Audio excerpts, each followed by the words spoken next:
Pembahasan 1. Sejarah dan perkembangan bahasa Indonesia. 2. Fungsi bahasa Indonesia. 3. Fungsi bahasa secara umum. Sejarah perkembangan bahasa Indonesia. Bahasa Melayu memiliki sejarah panjang sejak abad ke-7 dan berkembang melalui prasasti seperti Kedukan Bukit dan Talang Tuwo.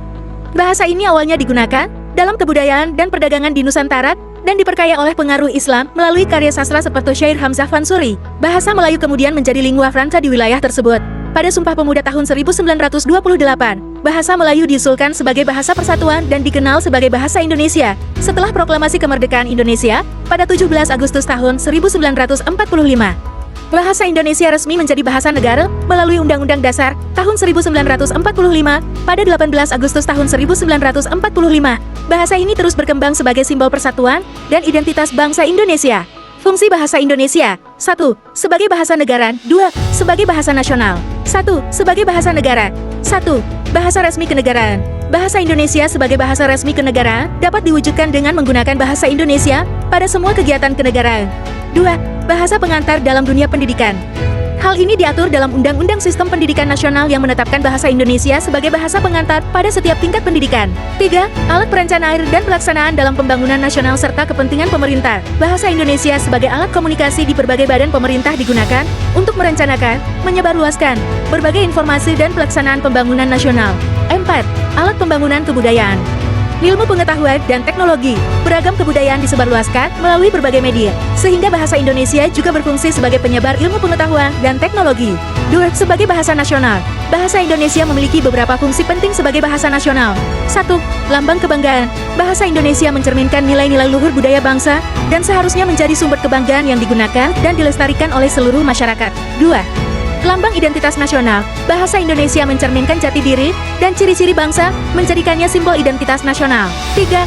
Alat penghubung. Bahasa Indonesia berfungsi sebagai alat komunikasi yang menghubungkan warga, daerah, dan budaya yang beragam di Indonesia. 4. Alat pemersatu. Bahasa Indonesia, yang diusulkan dalam Sumpah Pemuda, berperan sebagai alat pemersatu bangsa dan tetap relevan dalam konteks globalisasi. Fungsi bahasa secara umum. 1. Emotif. 2. Konatif. 3. Referensial. 4. Fatik. 5. Puitik. 6. Metalingual. Fungsi emotif. Fungsi emotif berkaitan dengan ekspresi diri melalui media bahasa. Fungsi ini kita gunakan untuk mengungkapkan berbagai macam perasaan seperti senang, sedih, marah, dan lain-lain.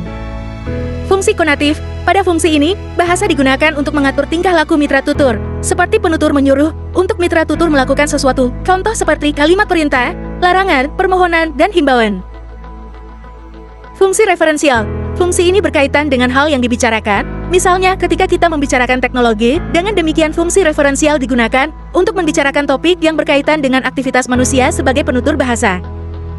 Fungsi fatil. Pada fungsi ini, bahasa digunakan untuk melakukan kontak dengan mitra tutur. Contohnya seperti memberikan salam, menyapa, menanyakan kabar, dan sebagainya. Fungsi puitik. Fungsi puitik menekankan amanat dalam sebuah tuturan. Bahasa digunakan untuk menyampaikan pesan-pesan tertentu. Contohnya berupa nasihat penutur kepada mitra tutur yang diungkapkan secara langsung dan tidak langsung. Fungsi metalingual. Bahasa digunakan untuk membicarakan topik bahasa itu sendiri, maka bahasa itu berfungsi metalingual. Fungsi metalingual digunakan untuk membicarakan dan menjelaskan tentang bahasa itu sendiri, misalnya pembahasan tentang fonem, morfem, kata, kalimat, dan segala hal yang terkait dengan bidang bahasa. Terima kasih.